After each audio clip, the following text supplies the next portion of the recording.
Success అనేది వాళ్ళ మెడలో వాళ్ళ ఇంట్లో పూలమాలగా పరిగణిస్తారు. సో మన పిల్లలకు నాలెడ్జ్ యాటిట్యూడ్ను అక్వైరింగ్ నాలెడ్జ్ యాటిట్యూడ్ను డెవలప్ చేస్తూ ఉంటారు. Practice knowledge attitude, practice learning attitude. Learning అనేది నైతిక ఆత్మక పరిగణిస్తూ ఉంటుంది. సో లక్ష్మీదేవి డబ్బు ఇస్తుంది, కానీ నువ్వు సరస్వతి దేవి ఎప్పుడైతే మనకు సరెండర్ కాదు, అంత ఈజీగా సరెండర్ కాదు. కష్టపడాలి, యాగాలు చేయాలి, కఠోరమైన తపస్సు చేయాలి, అప్పుడు మన నాలుగు మీద సరెండర్ అవుతుంది. ఎప్పుడైతే సరస్వతి దేవి మనకు సరెండర్ అవుతుందో సరస్వతి ఆటగా కానీ లక్ష్మీదేవి సరెండర్ అయితే సరస్వతి పక్కన రావచ్చు, రాకపోవచ్చు, మోస్ట్లీ రాదు. సో అందుకని పిల్లలకు ముఖ్యంగా విజ్ఞానం లెర్నింగ్ యాటిట్యూడ్ ప్రాక్టీస్ చేస్తూ ఉండాలి. అప్పుడు అనేది సక్సెస్ అనేది ఒక పూల పాత్రగా ఉంటుంది.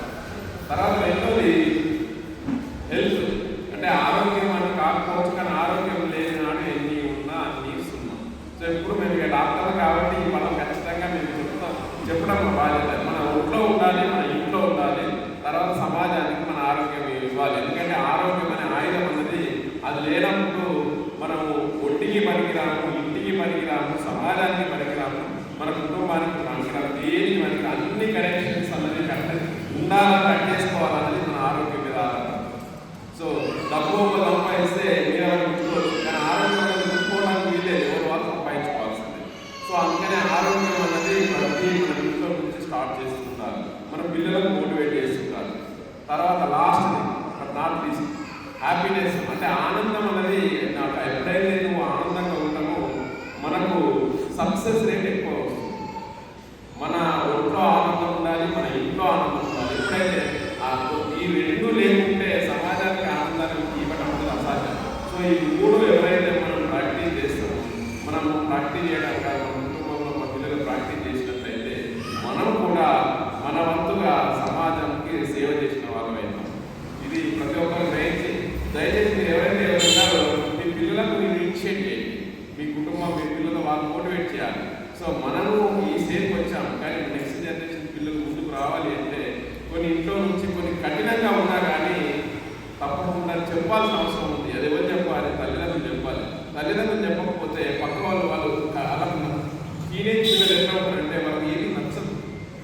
అంటే వాళ్ళు పిల్లలు కాదు, పిల్లలు కాదు, మనం ఏది చెప్పినా ఫస్ట్ శత్రువులు అన్నది తల్లిదండ్రులే.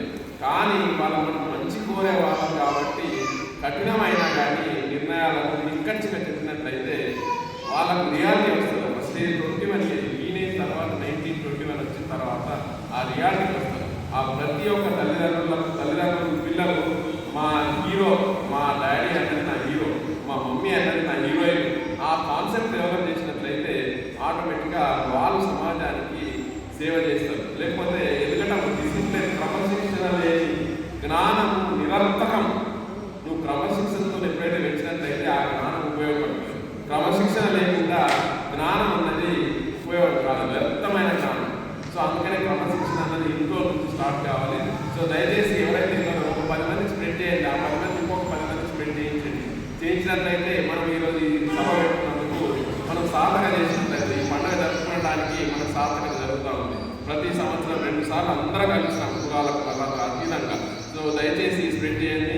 ఈ అవకాశం ఇచ్చిన పెద్దలందరికీ ధన్యవాదాలు తెలుపుతూ సో మరొకసారి జై తెలంగాణ, జై హింద్, వందే భారత్, వందే